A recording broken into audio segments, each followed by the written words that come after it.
না, mob justice এখনও থামেনি, চলমান, সারা দেশে চলছে এখনও মব জাস্টিস। কিন্তু ইউনূস সাহেব জাপানে বসে বড় বড় ভাষণ দিচ্ছে। গতকাল রাত্রে আবারও মব জাস্টিস হলো, আবারও দুষ্কৃতী হামলা হলো, প্রশাসন, সেনাবাহিনী সবাই চুপ। গতকাল রাত্রে রংপুরে জাতীয় পার্টির চেয়ারম্যান জে.এম. কাদেরের বাড়িতে আবারও দুষ্কৃতী হামলা হলো। আর এই হামলা কোনো বিচ্ছিন্ন ঘটনা নয়, সন্ধ্যা থেকে একেবারে কর্মসূচি দিয়ে রাত্রে হামলা করা হলো, ভাঙচুর করা হলো, অগ্নিসংযোগ করা হলো। কাউকে ধরা গেল না, কারণ এই দুষ্কৃতীরা এনসিপি থেকে বেরিয়ে আসা দুষ্কৃতী। এনসিপি আগাম কর্মসূচি দিয়ে এই ভাঙচুর চালিয়েছে, অগ্নিসংযোগ ঘটিয়েছে। আপনি কি মনে করছেন ধানমন্ডি ৩২ ভাঙচুর হওয়ার পর সারা দেশে আওয়ামী লীগ নেতাকর্মীদের বাড়িঘরদোর ভেঙে চুরে অগ্নিসংযোগ করার পর, সারা দেশ থেকে বঙ্গবন্ধু মুক্তিযুদ্ধের স্মৃতিগুলো মুছে ফেলার পর মব জাস্টিস থেমে গিয়েছে? আওয়ামী লীগ নিষিদ্ধ হওয়ার পর, আওয়ামী লীগের নিবন্ধন বাতিল হওয়ার পর মব জাস্টিস থেমে গিয়েছে? না, মব জাস্টিস থামেনি। গতকাল রাত্রের ঘটনাটাই সেটাই আমাদেরকে চোখে আঙুল দিয়ে দেখিয়ে দিচ্ছে। তো সারা দেশে মোহাম্মদ ইউনূস এই যে একটা অস্থিতিশীল পরিস্থিতি তৈরি করে রেখেছে, আইন শৃঙ্খলার একেবারে অবনতি ঘটিয়ে দিয়েছে, এটার জন্য সরাসরি তিনি ভারতকে দায়ী করছে। এবং ভারত গতকাল একেবারে দাঁত ভাঙা জবাব দিয়েছে। ইউনূস সাহেবকে যে ভাষায় জবাব দিলে ইউনূস সাহেব সঠিক বোঝে, সেই ভাষাতেই জবাব দিয়েছে। কি হলো গতকাল, ভারত কি বলল, আসুন একটু বিস্তারিতভাবে আমরা জানি। দর্শক, রংপুরে জে.এম. কাদেরের বাড়িতে হামলা হয়েছে। এখন অভিযোগ উঠছে এই হামলার পিছনে রয়েছে, পিছনে না, ফ্রন্ট লাইনেই বলা ভালো, এক্ষুনি আমরা সেটা বুঝে যাব, ফ্রন্ট লাইনেই রয়েছে বৈষম্য বিরোধী আন্দোলনের নেতাকর্মীরা। গতকাল রাত 9:45 দিকে এই ঘটনা ঘটেছে এবং জে.এম. কাদেরের বাড়িতে ভাঙচুর সহ মোটর সাইকেলে অগ্নিসংযোগ করা হয়েছে এবং অভিযোগ উঠছে এনসিপি ও বৈষম্য বিরোধী ছাত্র আন্দোলনের নেতাকর্মীরা এই হামলার সাথে জড়িত। এখন ঘটনার সূত্রপাত কি? দর্শক, গতকাল বিকেলে ঢাকা থেকে রংপুরে এসেছিলেন জে.এম. কাদের এবং বিকেলে তিনি তার বাড়িতে সাংবাদিকদের সঙ্গে একটি আলোচনা সভা করেছে।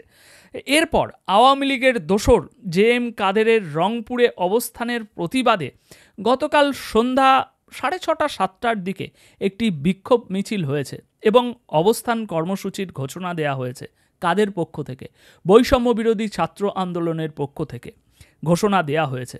এরপর যদি আমি আপনাদেরকে ওখানকার প্রত্যক্ষদর্শীদের ভাষ্য বলি যে তারা তাদের চোখে কি দেখেছে, তো প্রত্যক্ষদর্শীদের ভাষ্য হিসাবে আমরা জানতে পাচ্ছি যে রাত মোটামুটি 8:30টার দিকে বৈষম্য বিরোধী ছাত্র আন্দোলনের নেতাকর্মীরা নগরের গ্র্যান্ড হোটেল মোড়ে একটু একটু করে জড়ো হতে থাকে। তারপর সেখান থেকে একদল কর্মী মিছিল নিয়ে জে.এম. কাদেরের বাড়ির দিকে যান।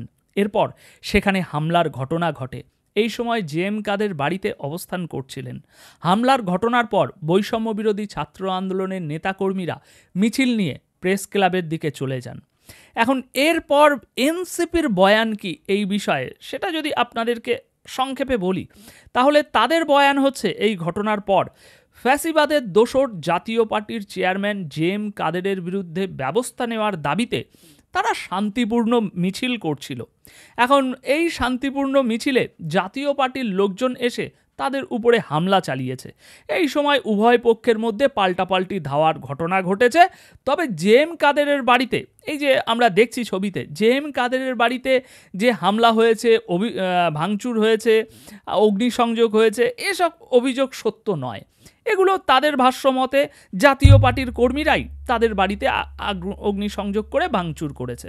তারা শান্তিপূর্ণ কর্মসূচি নিয়ে মিছিল করছিল, এমনটাই হচ্ছে তাদের ভাষ্য। দর্শক, তাদের ভাষ্য কি সেটা আমাদের বুঝে দরকার নেই, কারণ সারা দেশে কি হয়ে গেল এই মব জাস্টিসের নামে এবং এখনও কি হচ্ছে আমরা সবই জানি। আর এর পিছনে কারা আছে, কি উদ্দেশ্য নিয়ে আছে, তাও আমরা সবই জানি। সুতরাং তাদের ভাষ্যটা ভ্যালুলেস আনটিল তাদের যে জনগণ আছে তাদের তাদেরকে বাদে, তাছাড়া কোনো মূল্য নেই। এখন আমাদের প্রশ্ন, এখন ভারতের উপরেও দোষটা চাপানো হয়েছে, আসছে সে বিষয়ে, কিন্তু তার আগে আমাদের কয়েকটি সংক্ষিপ্ত প্রশ্ন। দেশে এই যে পরিস্থিতি চলমান রয়েছে, মোহাম্মদ ইউনূস নির্বাচনকে নিয়ে যে টালবাহানা করছে, সেই টালবাহানারই একটি অংশ কি দেশে এই যে মব জাস্টিসটা চলছে? আমি মেনে নিলাম এনসিপির দাবি একেবারে যৌক্তিক। আওয়ামী লীগকে নিষিদ্ধ করা হয়েছে, আওয়ামী লীগের নিবন্ধন বাতিল করা হয়েছে। দ্যাট মিনস আওয়ামী লীগ খুবই ক্ষতিকর একটি শক্তি বাংলাদেশের জন্য। সুতরাং জাতীয় পার্টির চেয়ারম্যান বা জাতীয় পার্টি, আমি তাদের ভাষ্যতেই মেনে নিলাম যে আওয়ামী লীগের দোসর তারা। তাহলে এই আওয়ামী লীগের দোসরদের বিচার করার যে রাইটস, সেটা কাদের? প্রশাসন, তাই না? এভাবে মব জাস্টিস করে তো আওয়ামী লীগের দোসরদের বিচার করা যাবে না, বা তা বিচার করার রাইটস নেই তাদের কাছে। কিন্তু তা সত্ত্বেও সেনাবাহিনীর সামনে, পুলিশের সামনে একেবারে রাত 9টায় এরকম ঘটনা ঘটল কি করে? আর এই ঘটার পরিপ্রেক্ষিতে কজনকে আইনের আওতায় আনা হলো? যদি আইনের আওতায় একজনও এখনো পর্যন্ত না এসে থাকে, তাহলে তো আমাদেরকে এটা ধরেই নিতে হবে যে এই পুলিশ এবং সেনাবাহিনী রয়েছে একমাত্র আওয়ামী লীগ, ছাত্রলীগ, যুবলীগ এবং এই জাতীয় পার্টি মতো নেতাকর্মীদের বিরুদ্ধে অ্যাকশান নেওয়ার জন্য। এই সরকারের বিরুদ্ধে যে আওয়াজগুলো উঠবে তাদেরকে শায়েস্তা করার জন্য। তা না তো প্রকৃত যারা অপরাধী, প্রকৃত যারা এই সমাজকে আজ দূষিত করছে, তাদের উপরে তো একটাও এমন ঘটনা আমাদের চোখের সামনে দৃশ্যমান হচ্ছে না। তাদেরকে শাস্তি দেওয়া হচ্ছে, তাদের বিরুদ্ধে ব্যবস্থা নেওয়া হচ্ছে। উপরন্তু জেল থেকে যত কুখ্যাত আসামি দুষ্কৃতীরা ছিল, তাদেরকে সব ছেড়ে দেওয়া হয়েছে। তারা সব আজ বিদেশে চলে গিয়েছে জামিন পেয়ে, এবং বিদেশ থেকে টোকাইয়ের মাধ্যমে ফোন কলে সারা দেশে যে দুষ্কৃতী হামলা হচ্ছে, চিন্তাই হচ্ছে, মব জাস্টিস হচ্ছে, খুনোখুনি হচ্ছে, সেই সব কিছু ট্যাকেল করছে, সেই সব কিছু পরিচালনা করছে। তাহলে কি এই সরকার নিজেই এই মব জাস্টিসকে পুশ করছে? আরও উপরে ওঠো এবং সমাজকে এইভাবে অস্থিতিশীল করে তোলো, যাতে সমাজের একটাও আওয়াজ এই সরকারের বিরুদ্ধে না যায়। এখন দেশে যখন এরকম একটা অবস্থা একদম স্পষ্টভাবে আমরা যে দেখতে পাচ্ছি, সম্প্রতি কি ঘটছে, কিভাবে দেশ পরিচালিত হচ্ছে, সমাজে কিভাবে মব জাস্টিস কাজ করে যাচ্ছে, আগাম ঘোষণা দিয়ে, কর্মসূচি দিয়ে একজন নেতার বাড়িতে ভাঙচুর করা হলো, তাতে কাউকে ধরাও গেল না এখনো পর্যন্ত। কিন্তু এটা যদি আওয়ামী লীগ হতো, আওয়ামী লীগের কোনো কর্মী এরকম একটা কাজ করত, আমরা দেখেছি ইতিমধ্যে ডেভিল হান্ট কী জিনিস সেটা। তো ওই ডেভিল হান্টের মতো জিনিস আজ সকালেই ঘোষণা এসে যেত, কিন্তু এখনো পর্যন্ত এরকম কোনো ঘোষণা তো ছাড়ুন, একজনও এনসিপির নেতাকর্মীকে ধরতে আমরা দেখতে পেলাম না। এত বড় একটা ঘটনা ঘটল। এখন বর্তমান যখন এইসব পরিস্থিতিতে পুরো দেশ বিরাজমান রয়েছে, এরকম একটা অশান্তির পরিবেশ, তখন এই জিনিসটারই মোড় ঘোরানোর জন্য, এটা দেশের মানুষের জন্য নয়, আন্তর্জাতিক মহলে এই জিনিসটারই একটু মোড় ঘোরানোর জন্য সেই পুরো দোষটা, সেই পুরো দায়ভারটা চাপিয়ে দেওয়া হচ্ছে ওই পার্শ্ববর্তী দেশ ভারতের উপরে। ভারতের উপরে আপনি জানেন যে দর্শক, সম্প্রতি যে পদত্যাগের নাটকটা হয়েছিল, সেই পদত্যাগের নাটকে আমরা সবাই জানি যে সম্প্রতি বিভিন্ন রাজনৈতিক দলের নেতাদের সাথে বৈঠক করেছেন মোহাম্মদ ইউনূস, এবং সেখানে তিনি বলছেন ভারতীয় আধিপত্যবাদের কারণে দেশ বড় সংকটের মধ্যে রয়েছে, এজন্য পুরো জাতিকে ঐক্যবদ্ধ থাকার দরকার বলে প্রধান উপদেষ্টা মনে করছেন।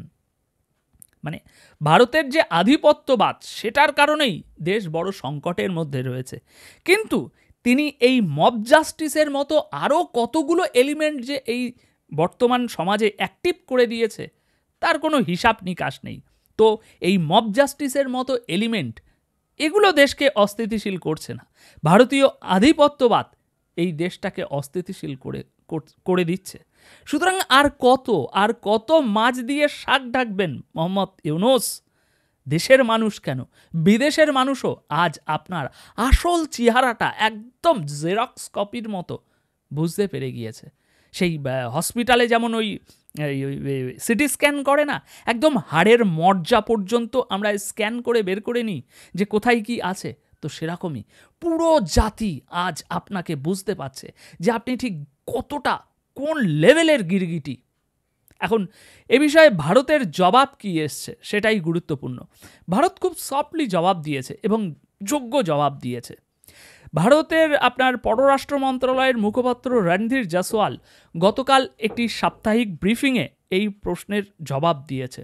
তিনি বলছেন, প্রধান উপদেষ্টার ওই মন্তব্য সরকারের ব্যর্থতা ঢাকার চেষ্টা বলে ভারত মনে করছে।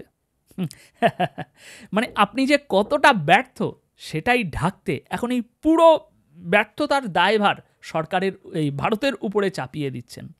আইন শৃঙ্খলা রক্ষা ও প্রশাসনের দায় পুরোটাই সরকারের। বাইরের কাউকে দোষারোপ কিংবা বিভিন্ন ধরনের অজুহাত দাঁড় করালে সমস্যার সমাধান করা যায় না। পরিষ্কার বোঝা যাচ্ছে সমস্যা ও তার মোকাবিলা থেকে মানুষের নজর সরাতে সরকার এই সমস্ত কিছু বলছে। একদম স্পষ্ট, একটা 1, 2, 3-তে পড়া বাচ্চাও সব কিছু বুঝে ফেলে দেবে যে ভারত কি বলছে, এতটাই সহজভাবে আপনাকে বুঝিয়েছে। আইন শৃঙ্খলা রক্ষা ও প্রশাসনের দায় পুরোটাই তো আপনার। আর এই আইন শৃঙ্খলা রক্ষা ও প্রশাসন সঠিকভাবে যদি না চলে তাহলে দেশ সমাজ অস্থিতিশীল তো হবেই। যেমন গতকাল রাতে জেএম কাদেরের বাড়িতে যে ঘটনাটা ঘটল, এর দায় ভারতের আধিপত্যবাদ। এর দায় আপনার প্রশাসন, আপনার পরিচালিত আইন শৃঙ্খলা যে রক্ষা করার যে মানে স্ট্র্যাটাজি বা পরিকল্পনা, সেগুলো নয়। বাংলাদেশের সামনে যেসব চ্যালেঞ্জ রয়েছে তা মোকাবিলা করার দায়িত্ব বর্তমান সরকারের। সেজন্য আপনি বাইরের কাউকে দোষারোপ করতে পারেন না। তো সোজা সবটা জবাব ভারতের, যে আপনি আপনার যে ব্যর্থতাগুলো আছে সেগুলো ঢাকতেই এই ভারতীয় আধিপত্যবাদ এই শব্দটাকে ব্যবহার করে মানুষের দৃষ্টি ডাইভার্ট করতে চাইছেন।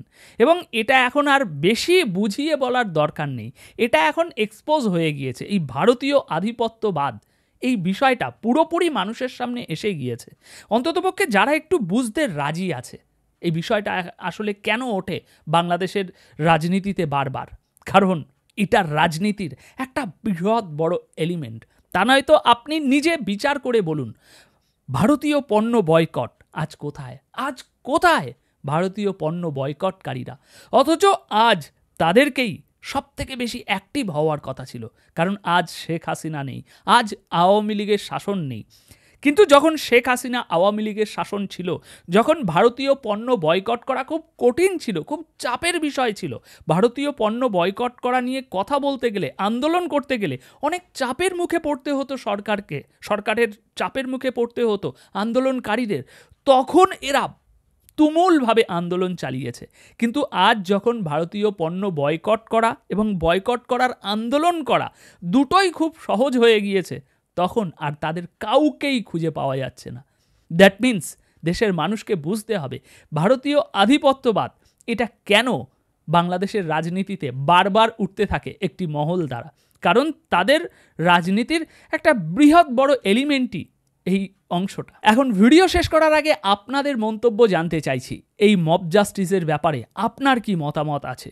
সংস্কারের আন্ডারে কি ফ্রিতে পাওয়া গেল এই মব জাস্টিস? এ বিষয়ে আপনাদের মন্তব্য অবশ্যই কমেন্ট বক্সে রেখে যাবেন। ধন্যবাদ আপনাদের সকলকে।